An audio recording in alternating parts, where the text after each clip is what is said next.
13 October रोजी होणार पंचायत समिती गण निहाय आरक्षण सोडत जिल्हाधिकारी कार्यालयात राजकीय पक्षाच्या पदाधिकाऱ्यांनी उपस्थित राहण्याचे आवाहन।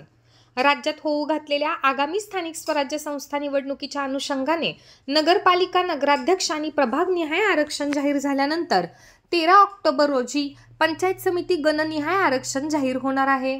बुलढाणा जिल्हाधिकारी कार्यालयात जिल्ह्यातील बुलढाणा मुख्यालयासह इतर सर्व 13 पंचायत समितीचे आरक्षण सोडत होणार असल्याने या सोडतीसाठी सर्वच राजकीय पक्ष व सामाजिक संघटनांचे पदाधिकारी व कार्यकर्त्यांनी उपस्थित राहण्याचे आवाहन प्रशासनाकडून करण्यात येत आहे। पंचायत समिती बुलढाणा निवडणूक 2025 चे आरक्षण सोडत कार्यक्रम दिनांक 13/10/2025 रोजी जिल्हाधिकारी कार्यालय नियोजन भवन येथे ठीक 12 वाजता पार पडणार आहे। तरी बुलढाणा तालुक्यातील सर्व नागरिक, राजकीय पक्षाचे प्रतिनिधी, पदाधिकारी व कार्यकर्ते यांनी सदर कार्यक्रमासाठी उपस्थित राहावे ही विनंती।